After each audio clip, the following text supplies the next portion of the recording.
I found this article today on Politico.com. I'll link to it in the description below. The title is, Navy Withholding Data on UFO Sightings, Congressman Says. A top Republican on the House Homeland Security Committee is accusing the Navy of withholding information about reports of unidentified aircraft after officially requesting more data on the mysterious encounters. Representative Mark Walker of North Carolina, the ranking member of the Intelligence and Counterterrorism subcommittee, asked Secretary Richard V. Spencer in July to outline the resources the Navy is dedicating to the investigation of the sightings. He also asked if officials had found physical evidence to substantiate the claims, and whether they are aware of any foreign nations or private companies that have introduced breakthrough technologies that could explain them.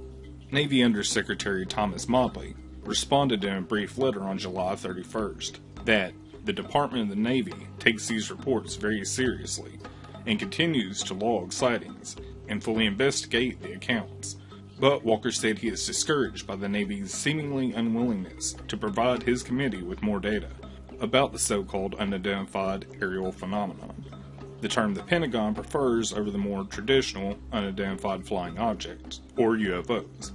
He has expressed concern publicly that the craft could pose a threat to U.S. forces or territory.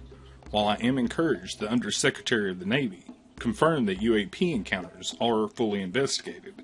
There is frustration with the lack of answers to specific questions about the threat the superior aircraft flying in the United States airspace may pose, Walker told Politico in a statement. Navy spokesperson Joe Gradisher responded that the service is prepared to accommodate any further congressional requests for information. At this point in time, however, we have not received any requests for updates on the issue.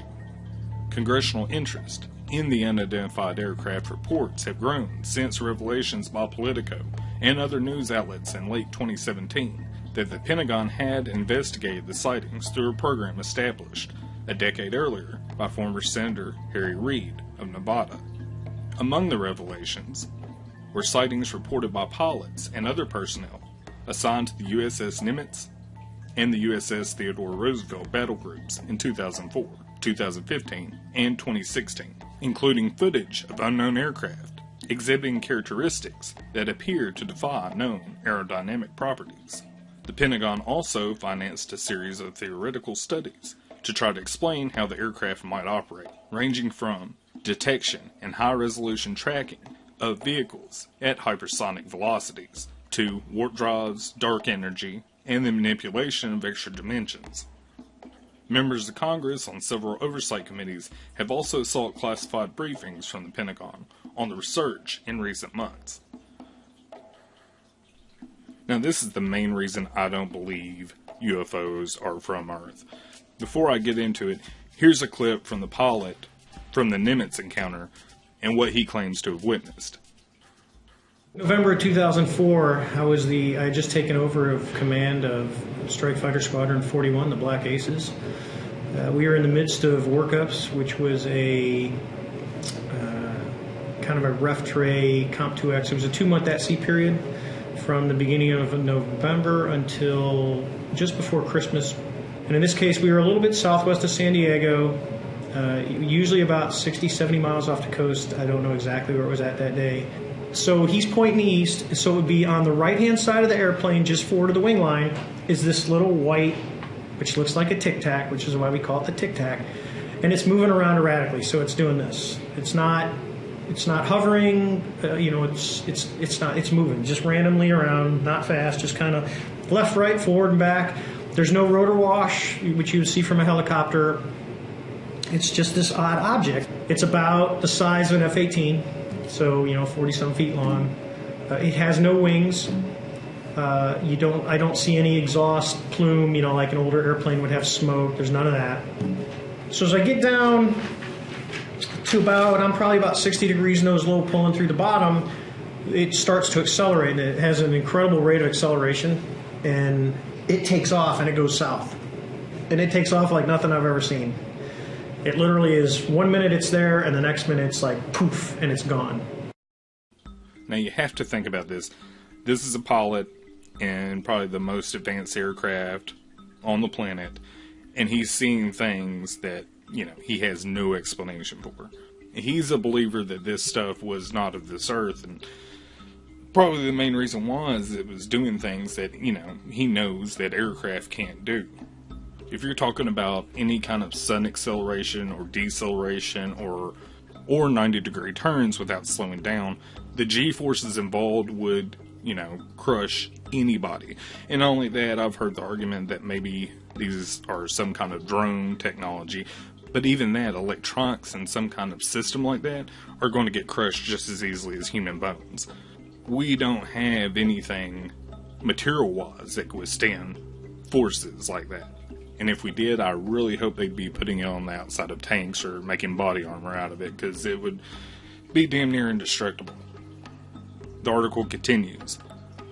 The Navy has insisted that it is taking the reports seriously, including the potential the sightings could be explained by unmanned aerial systems, or pilotless drones, like I mentioned before. In Walker's July 16th letter to Spencer, he asked a series of specific questions about the sightings, including, does the department continue to dedicate resources to the tracking and investigation of the claims? If so, to what measure? Has the department found physical evidence, or otherwise, that substantiate these claims? In a recent interview, Walker said he believes Congress needs to know more about what the military is doing since the Advanced Aerospace Identification Program set up by Reed was officially wound down in 2012. Has it ended? If it has ended, are we documenting anything? Where are the resources coming from? Walker asked. That's a fair question that constituents and the American people would like to know. Walker told Politico that his abiding interest is mainly out of concern that a potential adversary like Russia or China could have leapfrogged the United States in aerospace technology. If the Navy believes that China or Russia possesses advanced aerospace technologies that represent national security vulnerability, the American people have the right to know what their government is doing about it.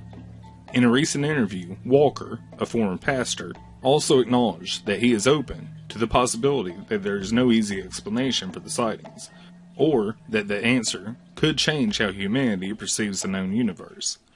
The way I look at it is this. What if U.S. government agencies already do know about it, but the rest of us don't? I certainly have an open mind to see where this leads us. We are going to stay on this issue and follow through like we said we wanted to do. Now, I know several people could take this article several different ways, but my guess is most members of Congress don't want to come out to the American people and be like, oh yeah, this is definitely aliens. But I think he kind of hints at him by him saying he's open to the idea that, there's a good possibility that's what he thinks it is. Now, like I said, he wouldn't come out and say this, they're up for re-election, and it wasn't that many years ago when Dennis Kucinich was on stage during the Democratic debates, and he mentioned a UFO sighting he had, and everybody in the audience and on the stage started laughing at him. So I understand not coming out and saying that. But even if he doesn't think it's aliens and, he thinks it is another government behind this, then yeah, he's completely right. We need to know who is behind it. I'm a firm believer within the next few decades there'll be a consensus with most people that most of these sightings are probably from another intelligence. I do believe we're in the middle of a soft disclosure. I don't think there'll be any major news conference, that's going to come out and say, yeah, there's aliens here. That's what most of us think. But I think we will get leaks like this more and more over time until it's kind of just understood. And I really think they're just testing the water to see how people take it, if they freak out. But the sad part is, most people don't really pay attention to this stuff at all. I've seen several polls that show, very high percentages of people in the United States and all over the world do believe that aliens are visiting Earth, or at least could be.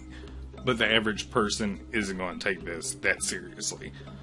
Until next time, thanks for watching, and remember, there's no reason to be normal when you can be paranormal. Take care. Congressman Kucinich, I want to move to a different area because this is a serious question. The godmother of your daughter, Shirley MacLaine, writes in her new book that you sighted a UFO over her home in Washington State, that you found the encounter extremely moving, that it was a triangular craft, silent and hovering, that you felt a connection to your heart and heard directions in your mind. Now, did you see a UFO?